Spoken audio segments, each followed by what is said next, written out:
Бириктирилген министрликтердин аймактык бөлүмдөрү учурда мурункудай эле өз ордунда иш алып барууда. Өкмөттүн токтому боюнча 1 айдын ичинде мекемелерди кошуу, каржылык жана кадрдык көйгөйлөр чечилиши керек. Бирок бул багытта азыр бир да мекемеде иш жүрө электигине күбө болдук. Бул оптимизациялоонун натыйжасында канча акча үнөмдөлөрү жана канча кызматкер кыскартылары да белгисиз бойдон турат.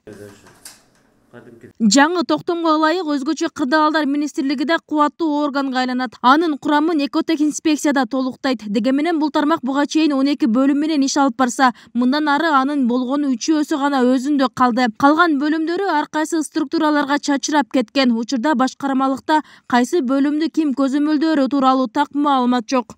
Жок, ал жерде 12 функцияны аткарат элек да, биз 12 тармак боюнча функция аткарылат эле, ал жерден 3 эле тармак боюнча функция аткарылып калат.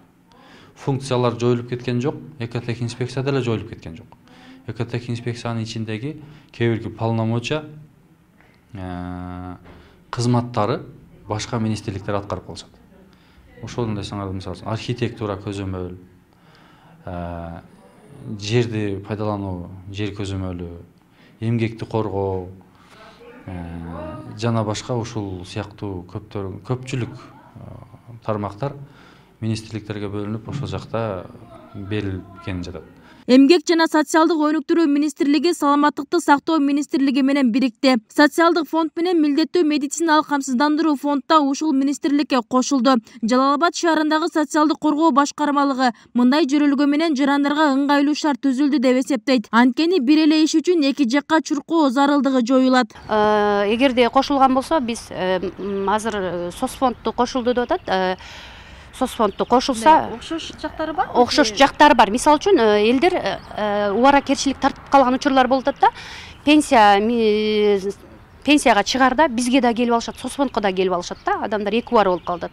Бунун айырмасын билишпейт да, ошон үчүн бир жерге койгондо эле жакшы болду го дейм. Себеби адамдар жанагы стажы бар адамдар соцфонддон чыгат. Стажы жок адамдар пенсияга бизден социалдык өнүктүрүү башкармалыгынан чыгат да.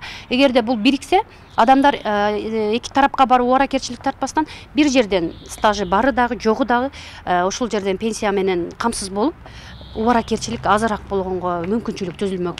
Бирин-бири кайталаган мекемелерди кыскартып, ирилештирүү зарылдыгынын алкагында Жалал-Абад шаарынын бийлиги да өз кадамдарын баштады. Алса калаадагы маданият министрлигине караган маданият бөлүмүн жоюу жагы каралууда. Анткени мэриянын өзүнүн да бул жаатта иш алып барган маданият сарайы бар. Бул маселеге 6 ай убакыт берилгенин айтат.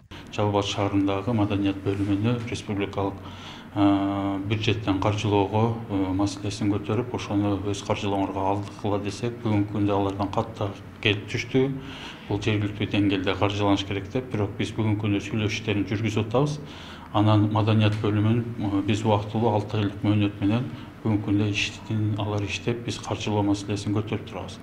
Бирок 6 айдын ичине чейин биздин маселелер чечилбесе, биз аргасынан маданият бөлүмүнүн каржылоосун токтотууга аргасыз болобуз. Жаңы өкмөт курамы бекитилип ишин баштаган. Өкмөт түзүмүндө кыскартуулар, биригүүлөр жүрүп жатат деген маалыматтар айтылып жатканы менен аймактарда бул жаатта иш жандана элек. Бибисара Оразалиева, Шерзат Агамбердиев, 7 канал, Жалал-Абад.